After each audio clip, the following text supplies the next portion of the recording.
Fun little fact for you. This is the 500th episode of the Elevate podcast. Thank you for being on the ride with us. It's been a lot of fun and going through the journey with you. Going through the life of Canadian politics with you since 2020. It's been a wild time. So grateful to be here with you yet again. If you've been here since the early days where we talked business, you're awesome. If you came here during the mid-tier days where we talked about Nova Scotia politics, you're awesome. If you came here in the past 6 months as we cover Canadian politics more heavily, you're also awesome. We are grateful to be back on with you yet again because today is going to be a bit of a different episode because we're going to be talking about foreign policy and how it impacts Canada because CSIS came out with a public report admitting the things that we've been talking about for far too long.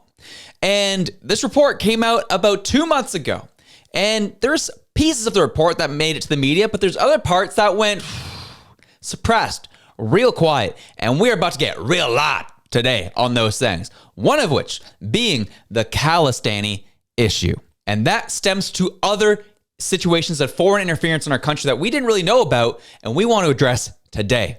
On top of the conflict that is happening over between Israel and Iran and US deciding to get involved with it, that is actually going to impact us way more than you even think. So much so, we could be getting Iranian officials coming to Canada for safety. This and so much more. Welcome to the Elevate Podcast. I'm your host, Josh. Grateful to be on with you. If you get any value from today's episode, feel free to like, share, and subscribe if you haven't already. We're grateful to have you on with us. Now let's get into our first story, shall we? CSIS report came out 2024, which was published in March of 2025 this year. And there's a section of this report that talks about foreign interference, foreign espionage here in Canada. And they talk about various countries. There's a lot of them. And we all know the typical culprits. There's the Russia culprit. There's the China culprit. There's the India culprit. There's the Pakistan culprit. There's the Khalistan culprit. There's the boom, boom, boom. There's a lot of countries who are very interested in what's happening here in this country. And well, guess what? Our government officials have let them.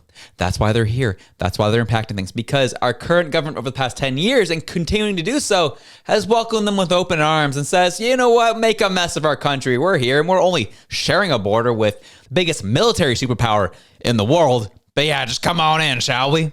That is where we're currently at. And so we're going to talk about one thing that really came out in the CSIS report that really hit some bells for me, got me interested. We move on to page 17. They talk about the People's Republic of China, as I said. They talk about the Russian Federation, right? So as they said right here. They talk about Iran, the Islamic Republic of Iran.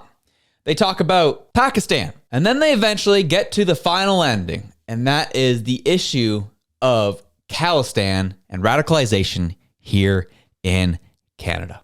And now we're going to touch on all these we're going to hit a high level in all these different countries.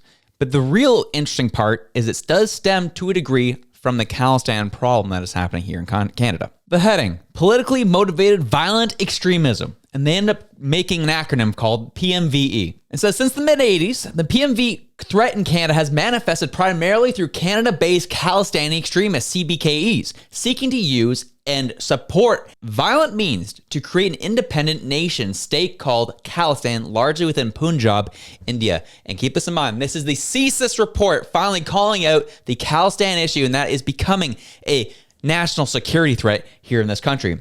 Some Canadians, they say, participate in legitimate and peaceful campaigning to support the Khalistan movement. Nonviolent advocacy for an independent state of Khalistan is not considered extremism.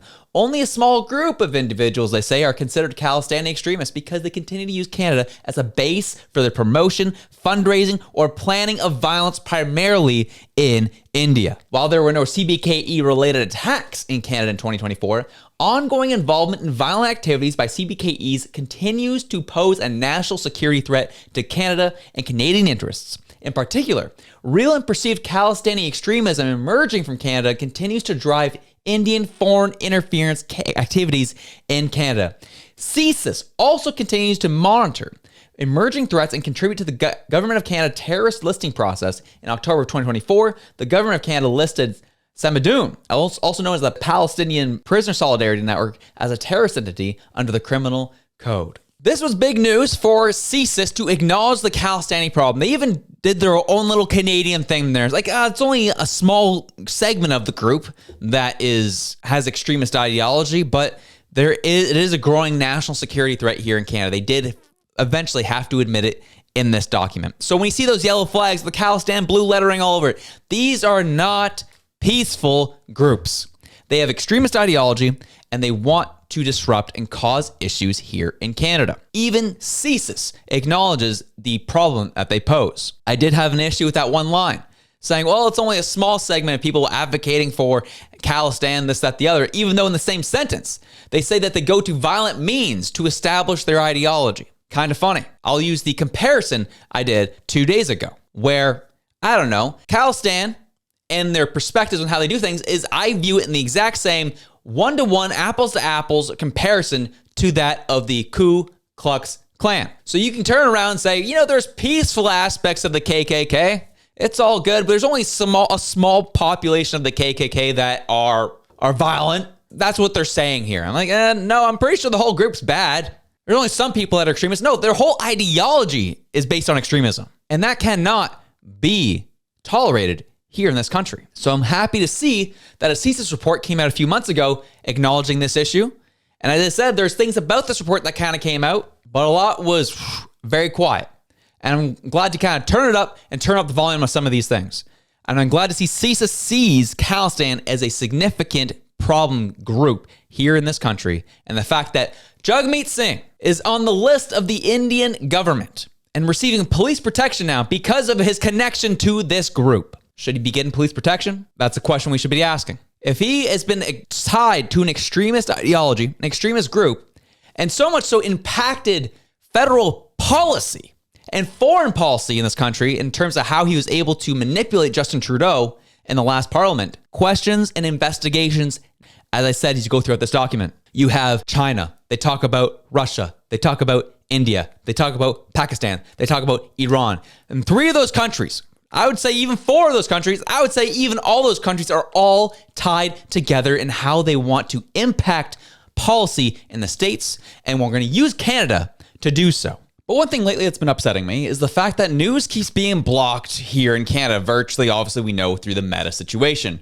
And it is annoying because a lot of the boomer generation that had a huge impact on the results of our election lives on Facebook, lives on Instagram, lives in Meta. And on those platforms, news just isn't allowed to be shared. And that's been really frustrating for me lately, if I'm being honest. So I took the time to download Surfshark, a VPN. And what a VPN does is it masks my IP address so that I can visit news sites and access information that are otherwise unavailable if you're working off a Canadian IP address. It was easy to download to all my devices and gave me coverage to over 100 countries, which I learned is the only VPN service that does that, which is pretty cool. Let's take Fox News as an example here on Instagram. As you can see, people in Canada cannot see this content. So if you go up here and you use their Chrome extension, you can just pop over, select United States, and it will switch your IP address to an IP in the United States. And then voila, you hit refresh. All of a sudden, news is appearing on your feed. And don't worry, I've thought about my left-wing homies as well. Yes, news is available now on your feed.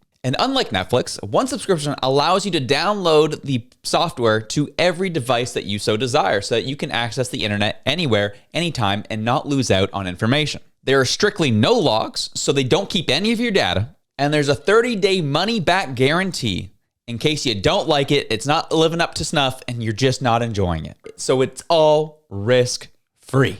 If you want to keep your internet IP safe online and you want to stay informed by being able to see news content on platforms like Meta, then download Surfshark. You can go to surfshark.com/elevate and use code ELEVATE at checkout to get 4 extra months of Surfshark VPN. And that's surfshark.com/elevate, and you can use the code ELEVATE to get 4 extra months of Surfshark VPN.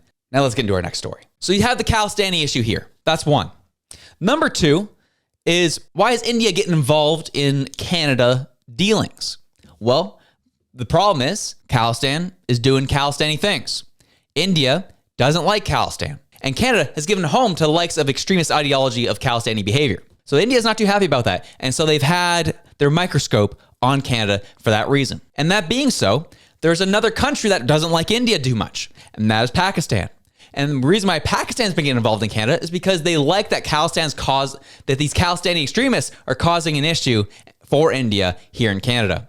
So they're going in, and Pakistan groups are now pumping money and to the Khalistani groups here in Canada. And when you start seeing some of these Khalistan demonstrations happening throughout the country, that they are also closely associated with the Pakistan flag, as you see pictured here.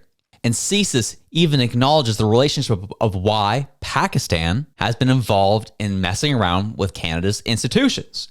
It says the government of Pakistan engaged in foreign interference in previous federal and provincial elections, for example, by attempting to clandestinely affect the selection of politicians and candidates who are perceived to be more pro-Pakistan than pro-India. Between September 2018 and 2023, CSIS conducted a threat reduction measure to reduce the Pakistan foreign interference threat, which was later assessed as effective. In addition to interference against Canadian democratic processes, Pakistan engaged in transnational repression by suppressing dissidents and critics in Canada. These activities represent one of the most egregious forms of foreign interference. So we've invited the Khalistani situation here since the 80s, and now India is getting involved in our politics. Pakistan's now entered the chat. And then on top of that, we have a lot of Hamas sympathizers here in the country that the IRGC is supposedly funding as well. Goldie Gamari, former politician in Ontario, has been talking a lot about this lately. Then you have China, who's doing their own thing, as we've talked about at nauseum on the show. And Russia's just naturally involved to some degree, but they talk about Russia a lot. There's a long paragraphs about Russia, but Russia just kind of like does things online. As they've said, they kind of do these covert online initiatives and plans, but they don't do anything overtly physical, as we've been seeing through China, India, Pakistan, Khalistan, all those. They're not as heavy-handed. So Russia, they claim is a problem. I am happy to be wrong on this. I'm not seeing as much of a Russian issue as we're seeing through China and these other groups at this current time, especially Iran. But it is interesting in the CSIS report from covering 2024, but released in March of 2025 this year, list of countries who are all of a sudden very interested in Canadian issues, all of a sudden very interested in meddling with our politics, is because we have a government that has so overtly been asleep at the wheel across all parties. We've had a government over the past ever so long who've invited these groups with open arms, claiming we're not racist, we're not bigoted, we love everybody, and not doing the job they need to do to vet the people coming in. And now you have extremist groups that have been growing. You have Hamas that's starting to grow a pretty huge footprint here. The IRGC continues to fund them. You have Khalistan's beginning to grow its own footprint. I would say a terrorist organization, considering what they've done in the past. Then you have these Chinese triad groups on top of that, moving and peddling illegal paraphernalia and killing our people in the process. This is all from very, very weak immigration policy. We used to have very strong immigration policy, but even when it was stronger, we still allowed groups like a Khalistan extremist group to get in and create a foothold here since the 80s. And now here we are. We have 5-6 countries who are meddling in our elections. We only know about the big names like China, India, Russia, but don't know much about Pakistan, who are essentially using Khalistanis as a proxy to attack India. And we are here. CSIS has raised the alarm bells on it to a degree in this report. They're doing the bare minimum at this point, but there's no political will to look into this. No political will to really take this seriously. Even at the height of all the issues with China, they still did nothing because, well, Carney's really in bed with China. Trudeau is in bed with China. The Liberal Party of Canada is in bed with China. And this behavior across all these countries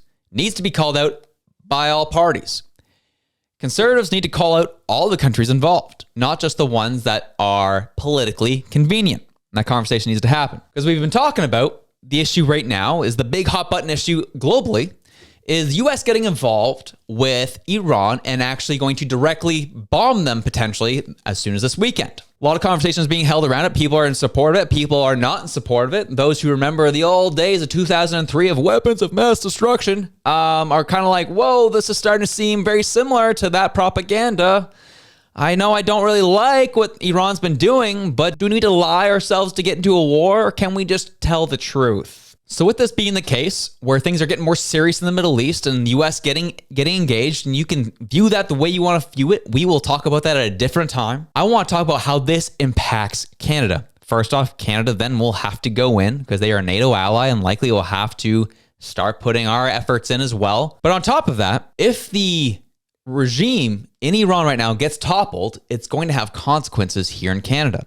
National Post put out an article today about what could happen here if that regime is toppled. Tristan Hopper wrote, If Iran collapses, regime officials likely to flee to Canada. Canada already has a reputation as a safe haven for higher-ranking officials from Tehran. With the Islamic Republic of Iran seemingly on the edge of collapse, there's a good chance its surviving inner circle may attempt to flee to Canada. That's according to security analyst Casey Babb, and it follows a lengthy track record of Canada serving as a covert haven for Iranian regime officials. We know that over the last several years, many senior officials of the Iranian regime, despite inadmissibility laws, have already made it here, Babb, a senior fellow with the MacDonald Lawyer Institute, said in an interview this week with the Ben Mulroney Show. As such, Babb said that if the Islamic Republic's ruling class finds itself into exile, they know how to get into Canada. And this is the tweet where Casey Babb says, several people who have been following this issue for years have told me that senior Iranian officials fleeing Iran are seeking refuge in Canada. As recently as April, the Canada Border Services reported that 20 Iranians who had served in high-level positions with the Tehran government have been found to be living in Canada. According to Global News, only one of those have been successfully deported, although others have left voluntarily.